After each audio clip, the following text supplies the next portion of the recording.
Wow. Isn't it wonderful to be here with so many patriots from all around the country? Thank you.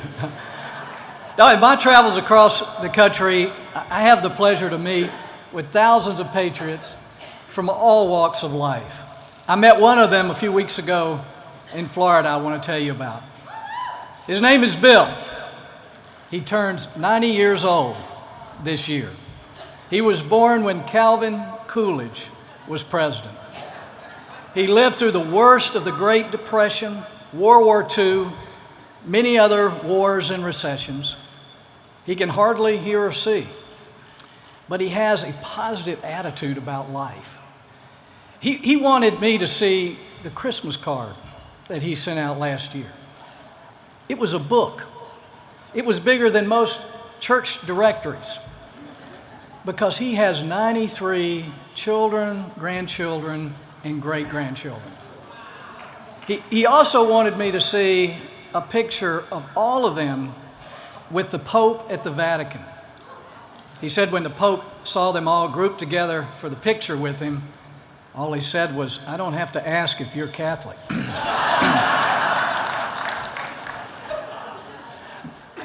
This is a neat part of the story. Every year, Bill gives his family one word to use every time someone says, "How are you doing?" A question we're all asked many times every day. Last year, the word Bill gave his family was grateful. So all through the year, thousands of times, literally all around the world, when people ask, "How are you doing?" all 93 of them said, "I'm grateful." Grateful for the warmth of family, grateful for the company of friends, grateful for the kindness of strangers, grateful to live in the freest and most prosperous nation the world has ever known. All year long, let's hear it for you.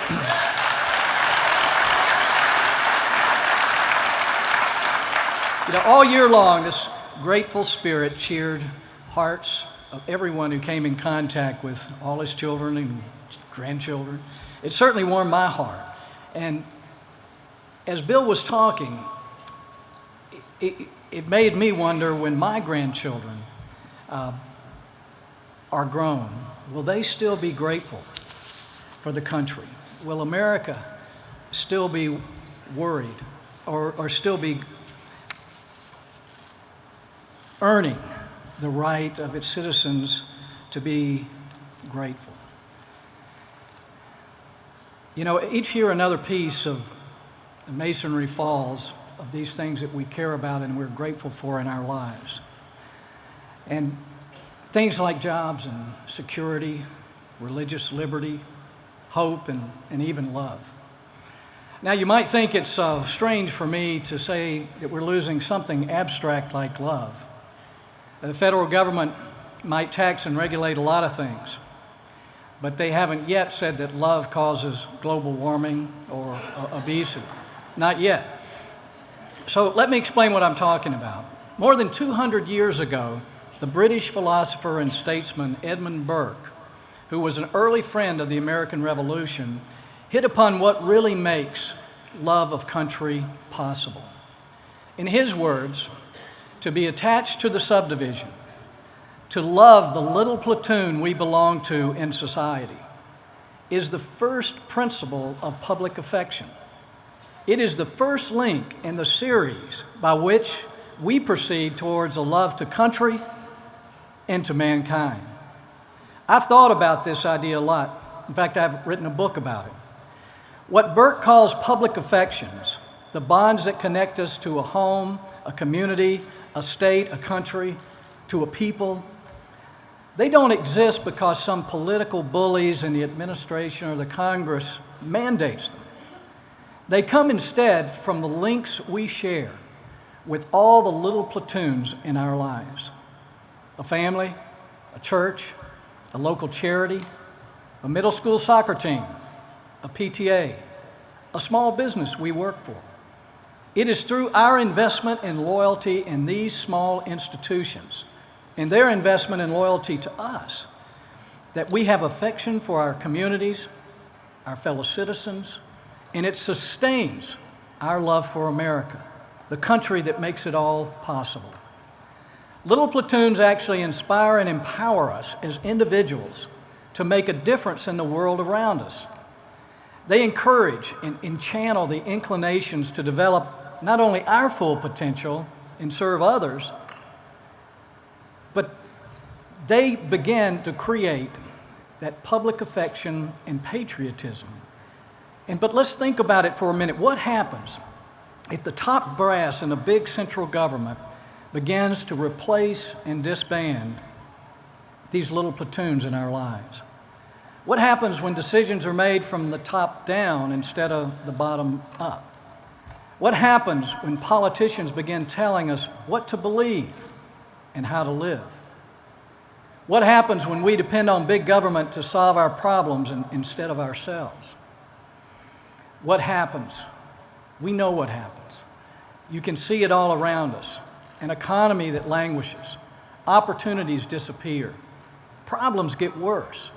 And instead of a sense of unity and love for our fellow Americans, we feel divided and even angry with those whose views are being forced down our throats. Only about 10% of Americans have any faith in Congress. The majority of us say that the country is on the wrong track.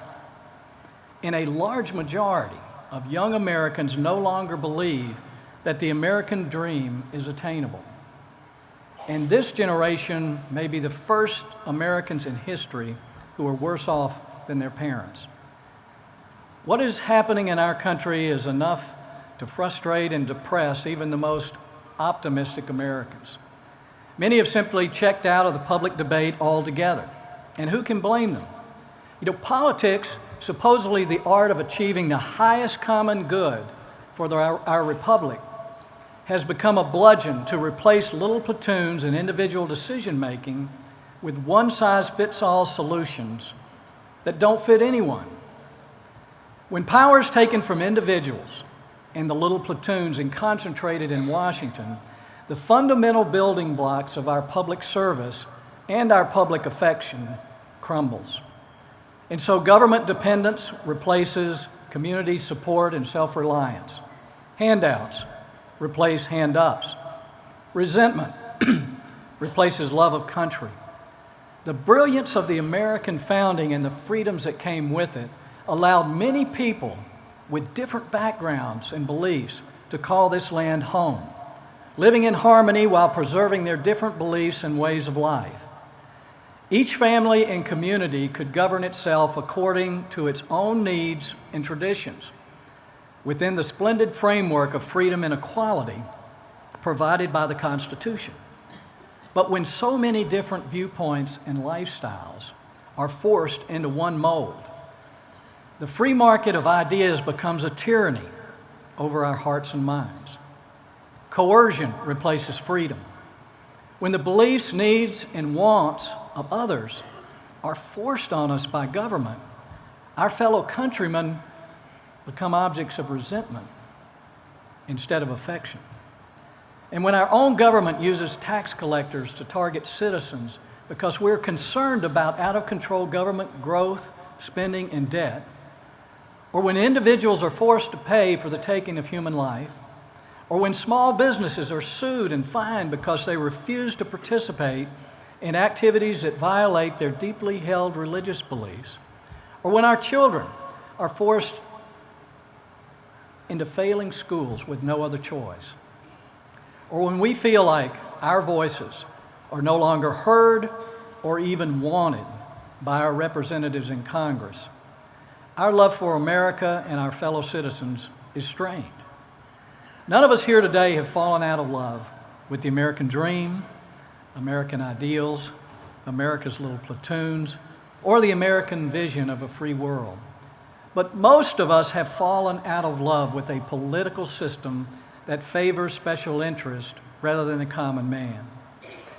A broken system that is tearing down the America we love. The only way for us to change our government is for we, the people, to remember that the solutions to America's problems will not come from Washington, but from the little platoons all around us that must be freed from the one-size-fits-all federal government straitjacket.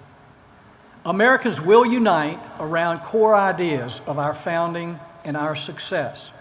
You know them, the ideas of free enterprise, limited government, individual freedom, traditional values, a strong national defense.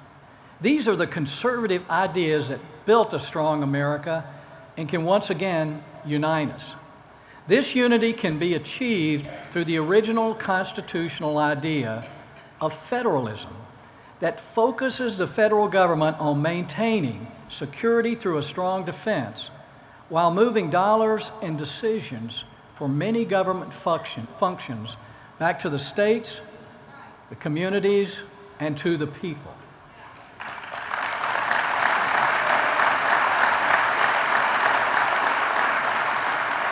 And when Washington stops trying to direct all aspects of our lives, Americans will fall in love with each other and their country. If we let states compete for the best schools, the best health care, the best transportation system, the best ways to develop energy resources, the best tax and tort systems, this competition will revive our economy, expand opportunities, increase upward mobility, and build an opportunity society all across America. We see this competition and innovation working in school choice in Louisiana, in Florida, and other states, a booming economy from energy development in North Dakota. Lower taxes and regulations in Texas are creating many more businesses. And worker freedom in Wisconsin and Michigan and other states are attracting new businesses and economic development. These are our ideas that work. America is the greatest, most prosperous, and most compassionate nation in the history of the world because we are different than any other country in the history of the world. Our success comes from the ground up, not the top down.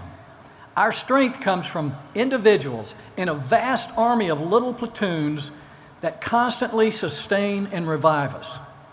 This is what creates in our hearts the powerful love of country that brings us all together today.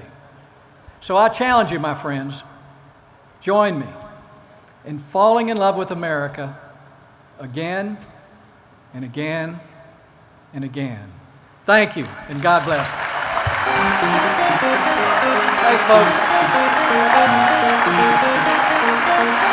folks.